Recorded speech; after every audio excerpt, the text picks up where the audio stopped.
Assalamualaikum warahmatullahi wabarakatuh. Perkenalkan, nama saya Hapipah Ismikasari dengan NPM 19070026 dari Program Studi Pendidikan Sosiologi Universitas PGRI Sumatera Barat. Assalamualaikum warahmatullahi wabarakatuh. Halo teman-teman, perkenalkan nama saya Desiri, NPM 19070044 dari Program Studi Pendidikan Sosiologi Universitas PGRI Sumatera Barat. Tujuan dari kami membuat video ini adalah untuk memenuhi tugas akhir mata kuliah Sosiologi Lingkungan. Ini teman-teman pasti di otaknya penuh dengan tanda tanya dong, apa sih sosiologi lingkungan? Nah, di sini saya akan sedikit menjelaskan apa itu sosiologi lingkungan. Sosiologi lingkungan didefinisikan sebagai cabang sosiologi yang merumuskan kajiannya kepada keterkaitan antara perilaku sosial manusia dengan lingkungan. Definisi ini sebenarnya memunculkan masalah tersendiri karena budaya manusia dalam suatu lingkungan tidak dapat dibatas secara menyeluruh. Nah, meskipun fokus kajian ini adalah hubungan antara masyarakat dengan lingkungan secara umum, sosiologi lingkungan biasanya menempatkan penekanan khusus ketika mempelajari faktor sosial yang mengakibatkan masalah lingkungan, dampak masyarakat terhadap masalah-masalah tersebut, dan diusahakan untuk menyelesaikan masalah tersebut. Manfaat mempelajari sosiologi lingkungan yaitu yang pertama, agar kita dapat beradaptasi dengan lingkungan itu dengan cepat dan baik. Yang kedua, mengetahui norma-norma yang harus diikuti agar tidak timbulnya masalah. Yang ketiga, agar mengetahui struktur sosial di dalamnya agar tidak menimbulkan kecemaran lingkungan. Yang keempat, agar mengetahui cara-cara untuk merawat lingkungan tersebut.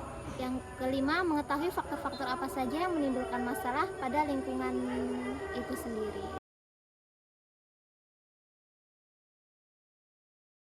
Kota Padang terletak di pantai barat Pulau Sumatera dengan luas keseluruhan 694,96 km persegi atau setara dengan 1,65% dari luas Provinsi Sumatera Barat. Lebih dari 60% dari luas Kota Padang berupa perbukitan yang ditutupi oleh hutan lindung.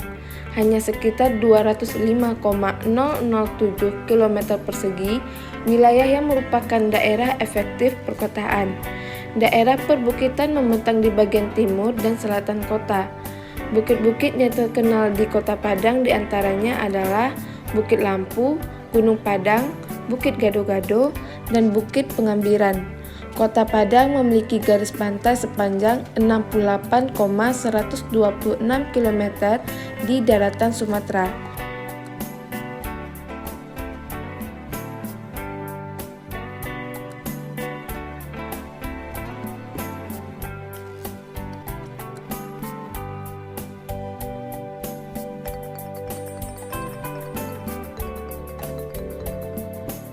Kota Padang merupakan kota dengan jumlah penduduk paling banyak di Provinsi Sumatera Barat. Berdasarkan sensus penduduk yang dilakukan Badan Pusat Statistik atau BPS tahun 2010, jumlah penduduk Kota Padang adalah sebanyak 833.584 jiwa. Jumlah tersebut menunjukkan penurunan yang sangat signifikan dari data kependudukan tahun 2008. Akibat peristiwa gempa bumi 2009. Pada akhir tahun 2014, Dinas Kependudukan dan Pencatatan Sipil Kota Padang melaporkan jumlah penduduk sebanyak 1.096 jiwa.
Sampah merupakan suatu masalah yang sangat perlu diperhatikan. Sampah jika tidak diperhatikan dengan baik akan mengakibatkan permasalahan lingkungan seperti masalah kesehatan, kenyamanan, ketertiban, dan keindahan. Tingginya kepadatan penduduk membuat konsumsi masyarakat pun semakin tinggi. Hal ini menjadi persoalan sampah di perkotaan yang tak kunjung selesai.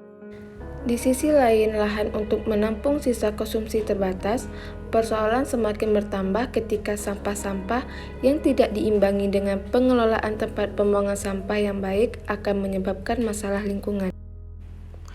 Kota Padang sendiri merupakan salah satu kota di Indonesia yang menghasilkan sampah lebih kurang 666 ton per hari.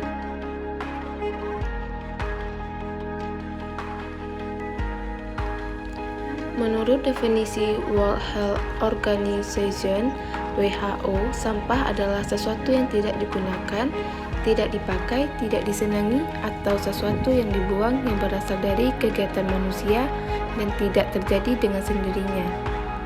Undang-Undang Pengelolaan Sampah Nomor 18 Tahun 2008 menyatakan sampah adalah sisa kegiatan sehari-hari manusia dan atau dari proses alam yang membentuk padat.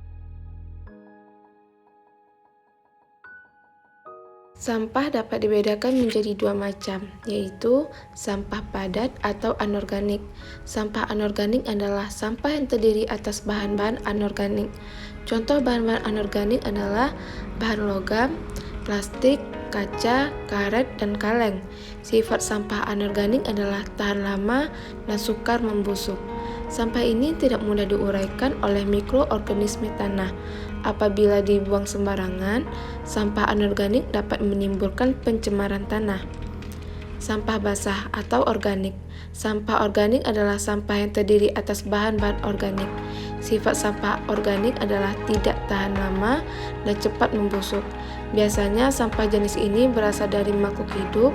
Contohnya adalah sayur-sayuran, buah-buah yang membusuk, sisa nasi, daun, dan sebagainya. Sampah organik mudah diuraikan mikroorganisme tanah. Hanya saja jenis sampah akan menimbulkan bau kurang sedap jika tidak dikelola dengan baik.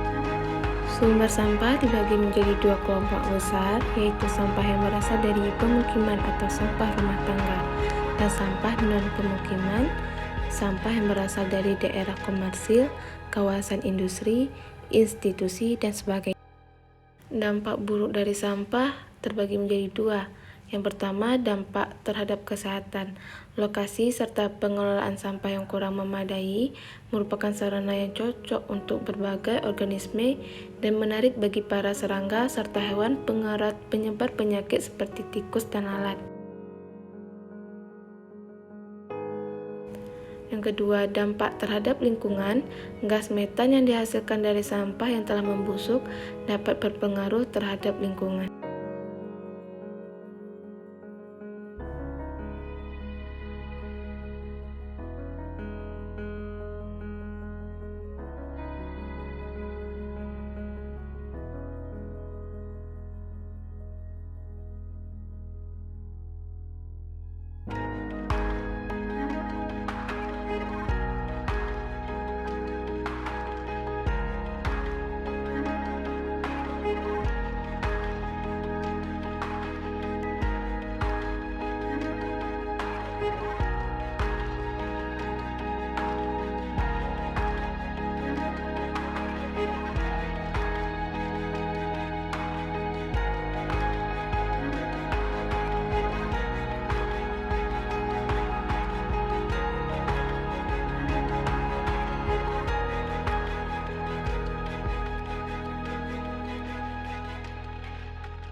Nah, untuk pengenangan sampah, kita dapat mulai dari kesadaran diri kita sendiri terlebih dahulu.